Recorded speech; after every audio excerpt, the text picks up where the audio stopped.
Hey guys, it's Willie Cuz.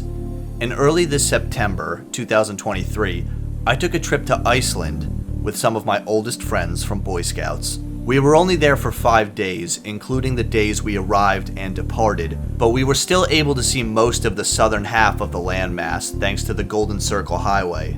I took many pictures and some videos during this trip, videos that I would like to share with you all now. I do hope you'll enjoy, as much of the landscapes I'll be showing you are beyond beautiful, and quite frankly, videos and pictures do not do them justice in comparison to actually being there and seeing it all with your own eyes. Before we get started, I hope you will all like this video, and at the end of it, leave a comment. The first location we saw after landing in Keflavik was the bridge between continents. It is called this because, as the name suggests, it is where the North American continent and the Eurasian continent meet. Obviously, the land masses themselves do not connect here, but the tectonic plates which they rest upon do, specifically the North American plate and the Eurasian plate. It appears that couples place locks on the bridge across this fault line, which reminds me of another bridge located in Paris, France.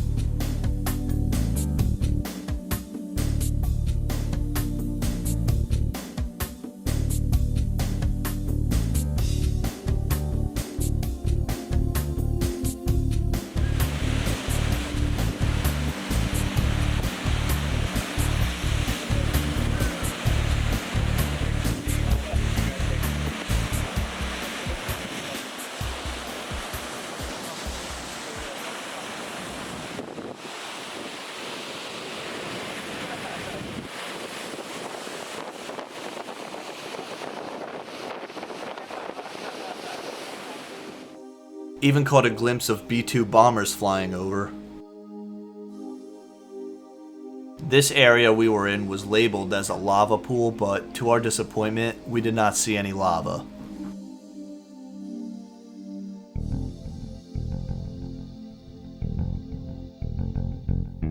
We then ended our first day in Iceland with a trip to Blue Lagoon, one of Iceland's must-visit locations, a geothermal hot spring and spa with swim-up bars, before driving to the capital, Reykjavík, where we spent the night and the next day. The next day, after having breakfast in the capital, we visited the largest church in the country, which is located in Reykjavík. After browsing downtown for a bit, we headed up one of the coastal roads that took us to these cliffs, where the wind was absolutely insane as some harsh North Atlantic weather was beginning to form.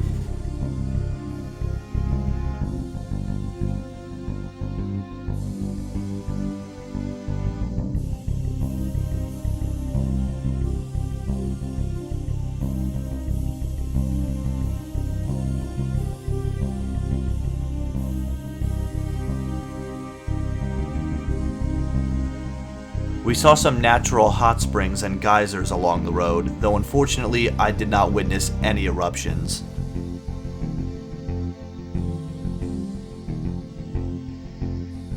Speaking of which, next came the 5-kilometer hike out to where the most recent volcanic eruption had occurred. Unfortunately, we would see no flowing lava, as by the time we took this trip, all of it had hardened.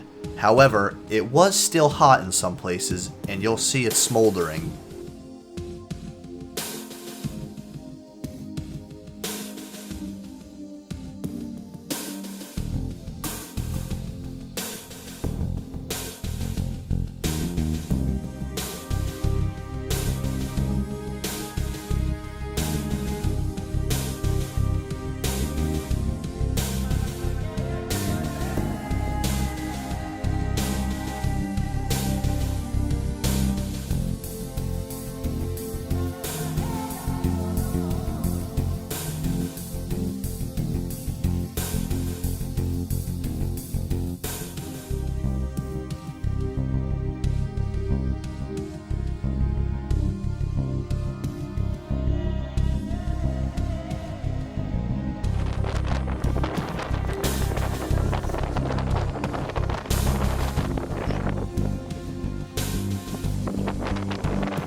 After that hike, we were pretty beat, so we headed back to our hotel to take a nap before we started our night, and it was my birthday, so the boys did treat me to dinner at a Michelin star restaurant called Dill in the capital.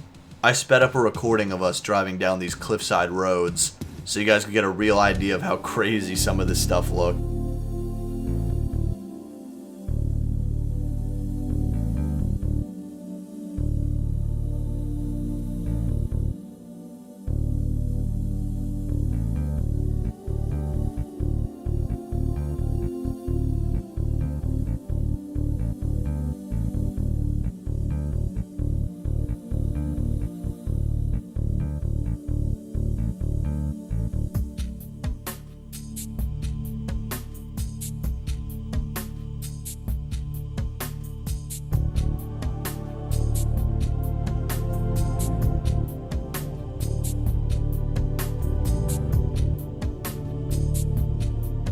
The next morning, we began heading down the Golden Circle Highway towards Vik, our next hotel location. On the way, we stopped in a region called Hela.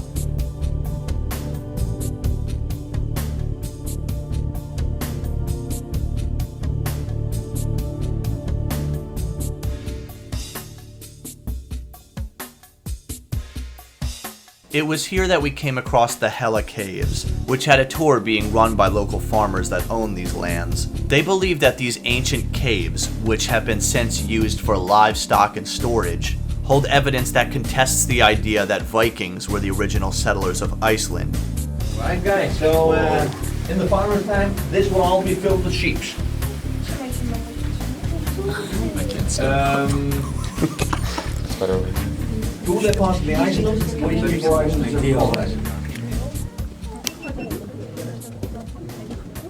The Caves of Hela. I like the camera better on the east than on mine. Oh, found the good stuff. And then I'm often asked, like, why do we have a possible Celtic name and a possible Celtic cave written in Nordic writings? Since Nordic people did live in caves and Celtic people did write in Nordic runes. We got some sort of a crossover somewhere. Might be very simple. If we have Celtic people first in the island and then we get Vikings. They definitely overlapped and they were here at the same time. We also know that the Vikings took a lot of Celtic slaves and then took them from Ireland and the British Islands and brought to Iceland.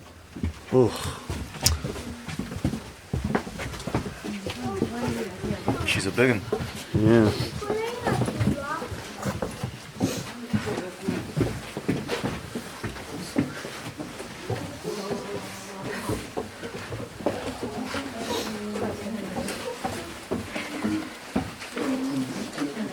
This part has always been called the chapel. It's very easy to imagine at some point we had a church in here. On occasion we still use it as such when we have wedding ceremonies and things like that in here. There have been held masses and concerts and whatnot. In those caves that have been found, there have been found a lot of crosses carved on the walls. Sometimes the Greek ones like the X's, sometimes the Latin ones. And then on the wall there, we have the only cross ever found in caves in Iceland, which is believed to be a crucifix, or the one that has the body of Christ on it. I'll show it to you in a minute. But I'm told that in those 200 caves that are to be found in the southern parts of Iceland, there are over 300 different types of crosses. I didn't even know that the 300 different types of crosses existed. So like 1, 2, 3, and then the fourth one goes right through everything. Fades down into newer and deeper things. We might have one here, and 2 across that. The reason why I show you this, but not some other random something, is because here we have Celtic writings. See the similarities? It is written from the bottom up, so those 4 lines here is the first letter of this word written like this. So really missing everything that used to be below it, possibly above it, but most likely below it. And since we got one here, and possibly another one right here, probably talking like 2 separate sentences. Something that began somewhere here, and then went all the way up like this. So a few hundred years ago, this was probably all covered in those writings. Songs, poems, stories, religious things probably, given that it was a church. But to puzzle those things together of what we have, We got all those caves, we got all those crosses, those different rune writings in different caves. We got this big community kitchen, and maybe somebody living in the small one, around 500. And then we have 120 to 130 caves just between the rivers, 200 in total. And an interesting thing is that in the settlement times, when everybody's claiming everything, everybody seems to own everything fairly quickly. The country gets divided up to farms and properties very quickly. But between those two rivers, where we got about 130 caves, we got no owners. We got nothing really. Nobody owns it. Nobody talks about it. Nobody rides through it. It doesn't seem to exist. And when the Vikings are traveling, they're constantly telling us about the travels. They're always talking about like who they met, where they slept, where they crossed the rivers. They're going to kill this one and avenge that one. And it's a busy day being a Viking, apparently. But of course, they went through the area. They just didn't want to talk about it for some reason. But the reason might be very simple. We know that Vikings took a lot of Celtic slaves. And they took them from Ireland, the Bits Islands, and brought to Iceland. If we already have some sort of a Celtic settlement between those two rivers, when those guys arrive with all those slaves and the people, it is very possible that they might have already looked a little bit down on the type of people that live between the rivers. Therefore not included them into the stories, because why would they? It wouldn't benefit them at all. And most of all of our Viking stuff, or sagas, are either written by Vikings, or descendants of Vikings, 200-300 years after a lot of it actually happens. So it's the same here as it is in all the other places, that the history is usually written by the winners. But why don't they just like swoop in and kill everyone and just take the land and use it for themselves, and therefore we would have settlement stories at the same time everywhere? That might be because Vikings, they were not only fighters and warriors, they were also farmers and business guys. Sailed all over everything trading goods. So they might have figured that when they came here and saw a bunch of people already living in the island or living in the area, they might have figured like, all right, we seem to have people and they seem to have it figured out. They're able to grow crop, they're able to feed livestock. Maybe we should not kill everyone all the time, just like right off the bat when you walk into a new country. Those people will probably benefit us more alive than dead. There's no need to reinvent the wheel here. We don't have, you cannot do it because we don't have a person to oversee you in this project. Literally talking about a person that stands here with a white helmet and a clipboard, just to see what we did. Yeah. They always have the last straw to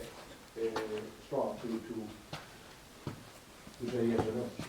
Right. But I'm hoping that small things like we recently just this summer we excavated those steps, which like leads all the way up to the surface. We excavated a part of it, like half of it. I'm not really going to get into the whole conspiracy surrounding what is going on with these caves. The people running these tours believe they've stumbled onto the discovery of who the true original settlers of Iceland were, and they claim that government bodies and universities have been stalling and not giving them permits, telling them they cannot excavate further without these permits, and that they are basically delaying any effort to certify whether these ruins and carvings are genuine. I'm not really in a position to pass judgment on the whole thing, I just found it kinda interesting. But I will say, the tour was very well presented, and if they can verify these ruins and carvings, there's certainly a case to be made. The next location was an absolutely breathtaking waterfall. Bear in mind, I am not fluent in Icelandic, but I believe it is pronounced something like Seljandafoss.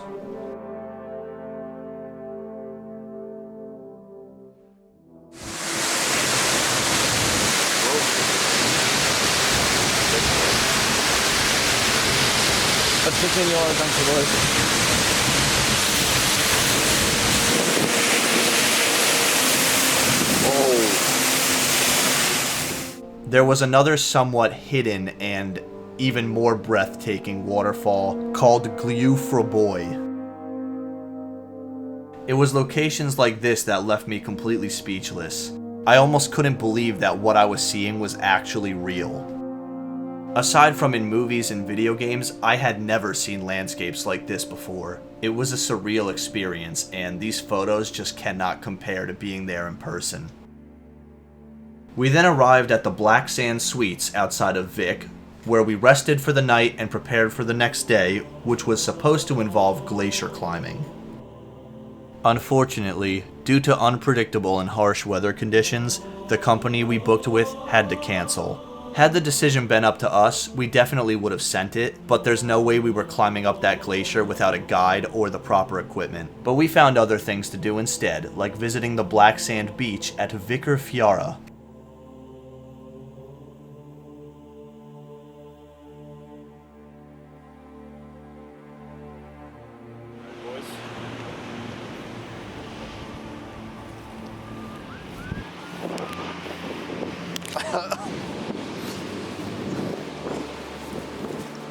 It was easier to get down actually because you could just kind of slide onto this platform.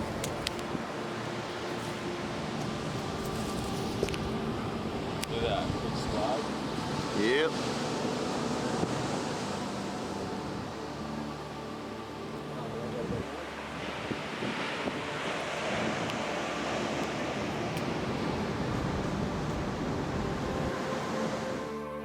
It was a sweet location, but the next location was even crazier. Dyrhólaey, specifically Dyrhólaey Lighthouse. It's somewhat of an elevated plateau on the coast, and no matter what direction you looked, the scenery was amazing.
Next, we saw the beach and cliffs of Reykjavík, and you'll notice from this filming that 1 minute the weather was fine, and the next minute the weather turned chaotic and there was insane amounts of wind, rain, and waves coming in. We were told that they have a saying in Iceland, if you don't like the weather, just wait 5 minutes.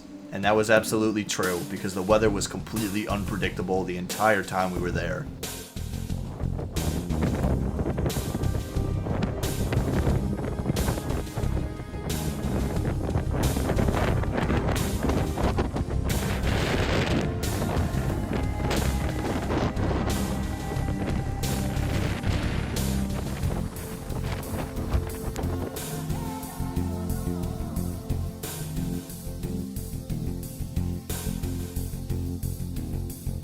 This next location is the Eldron lava fields. These moss-covered lava rocks take up supposedly 218 square miles and formed as the result of a massive volcanic eruption back in the late 1700s. The Golden Circle Highway pretty much drives right through it.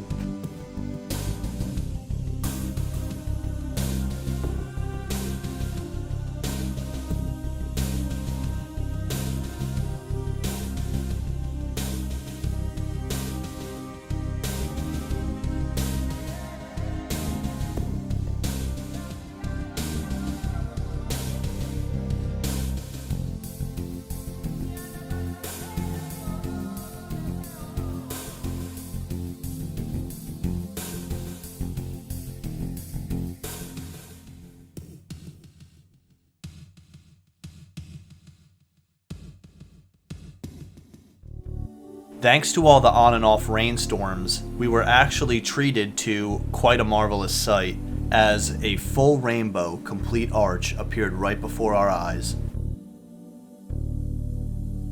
Which brings us to what is pretty much the last big location we saw, and please forgive my pronunciation on this one. Ready? Fjaðrárgljúfur. It is a very beautiful canyon with a river flowing through it, and I'll just let the photos speak for themselves.